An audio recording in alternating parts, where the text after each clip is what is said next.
Hello everyone, my name is Adrienne and I'm a communications consultant.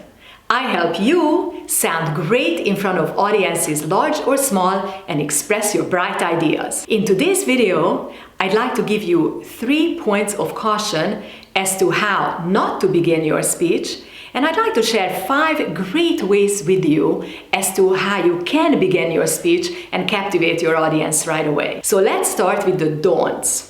These are very common mistakes I have seen from excellent presenters, yet they are ways to avoid. One common mistake I have seen is for presenters to express how grateful they are to the conference and to the organization of having been invited.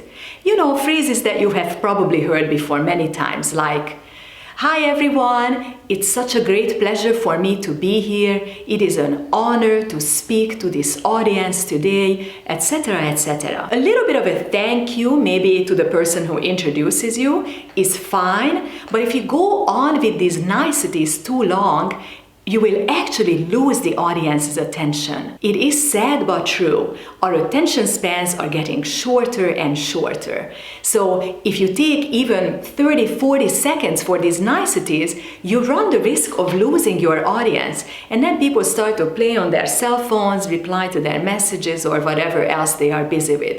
So it is better if you just start your speech in medias res, right at the point. Now, another common mistake along the same lines to avoid is to introduce yourself. Likely, you are either introduced or maybe there is a program with your name and your title. Let's say if you're at a conference or if you're at a company that collaborates with yours, then someone will introduce you. So in either case, in most public speaking situations that I have seen, there is really no need for you to introduce yourself. In fact, it is better if you have someone introduce you. If you happen to be in a situation where normally no one would introduce you, maybe you can just ask someone. I have been a guest lecturer at various universities many times, and it actually gives one more credit and respect right at the beginning if one is introduced.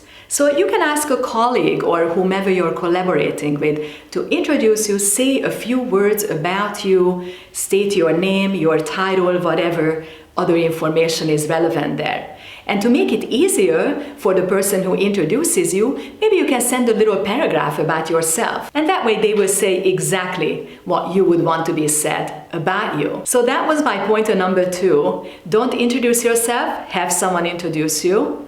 And last but not least, we often start with our speech with the word so. So what I'm going to talk about today is blah, blah, blah, blah, blah. Or, so let's get to our topic today. This kind of little phrase comes naturally when you stand in front of an audience because you're a little embarrassed and maybe not 100% comfortable with the situation yet, and then we use this little filler word, so try to avoid it.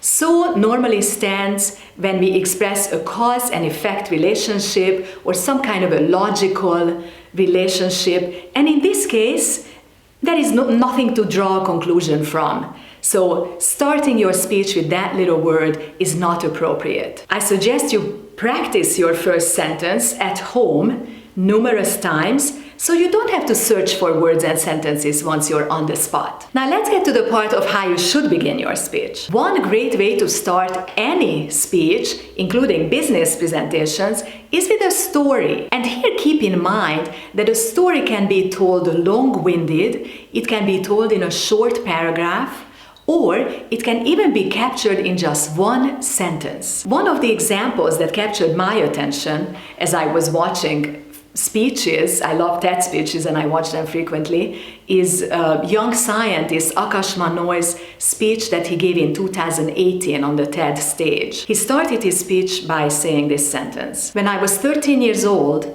I lost my grandfather to a silent heart attack." Isn't that just a captivating story already, full of emotion? It helped Akash connect with his audience emotionally immediately. And you knew that was a touching story here, where he gained his motivation from something that gave him inspiration. And indeed it did. Akash's speech about this heart attack detection device that he invented as a result of this sad incident in his life. So that was just a wonderful way for him to start a scientific speech, yet drawing his audience in emotionally right away. Another great way to start your talk is by sharing a surprising fact. In 2014, Jamie Oliver started his TED Talk with the following sentence: "In the next 18 minutes, while I do our chat, 4 Americans that are alive will be dead for the food they eat." Now, isn't that shocking? 4 Americans will die in 18 minutes just because of their nutrition. It's a shocking fact, and it's true, and it immediately draws you in. It makes you have questions right away, like, how is that possible? And what is he going to do about it? And that is exactly what he was talking about. Jamie, with this sentence, drew the audience in right away. They sat out at the edge of their seats and they were ready to listen. It's a wonderful talk. I recommend it to you. 2014 TED Talk given by Jamie Oliver. Another wonderful way for you to start your talk is by asking a question. And it's sort of semi-rhetorical. You expect some kind of a reaction from the audience, but you're not intending to start a conversation. I recently saw a great example for this at a startup pitching event. This particular company that was giving the pitch deals with the payment cycle. And so their question was very appropriate. And it was the following: has it ever happened to you that by the end of the month, you ran out of cash? And of course here, the presenter was not intending to start a conversation with the audience.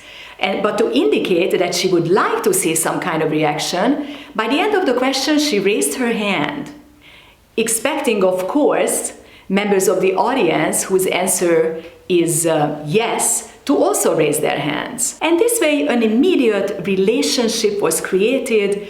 Audience participation immediately began. Everyone had to pay attention to hear the question and to understand it for themselves, to react to it. So again, just a great way to connect with your audience right away and to get their attention. Ask a question that relates to your talk and that is relevant to this audience. The fourth possibility is a personal note. A great example for this is young rock climber Alex Honnold. He climbed the rock called El Capitan, which is a 3,000-foot cliff. If you do meters, that would be 1,000 meters. So El Capitan is a 1,000-meter cliff in the Yosemite National Park. And this young man, Alex, climbed it free soloing, which means by himself without the aid of ropes or any kind of safety equipment. And he did this in 2017 and gave a TED Talk about it in 2018. This is how he began his talk. I'd like to show you guys 30 seconds of the best day of my life. Now, isn't that a great note? It raises your interest right away. First of all, he has the best day of his life identified. I suppose most of us don't. And not only that, but he has 30 seconds of it recorded on video camera. So you can imagine that again, audience members sat out at the edge of their seats. They were all eyes and ears, and they were ready to listen to this incredible adventure that Alex undertook the year before. So again, a personal note is a wonderful way for you to draw your audience in and connect with them right away. And the last pointer I'd like to give you as to how to begin your speech is to begin with a quick poll. This is not so common, that's why I left it for last, but it can work. I was at a marketing conference in Berlin a couple of weeks ago, and the keynote speaker actually did that. It is somewhat unusual for keynote speakers, but in that particular situation, it worked just perfectly. The audience gathered for a little coffee and visiting at the very beginning of the conference. Obviously, people were from various countries, various companies. They didn't know each other. And the keynote speaker realized that this is just sort of a sleepy audience.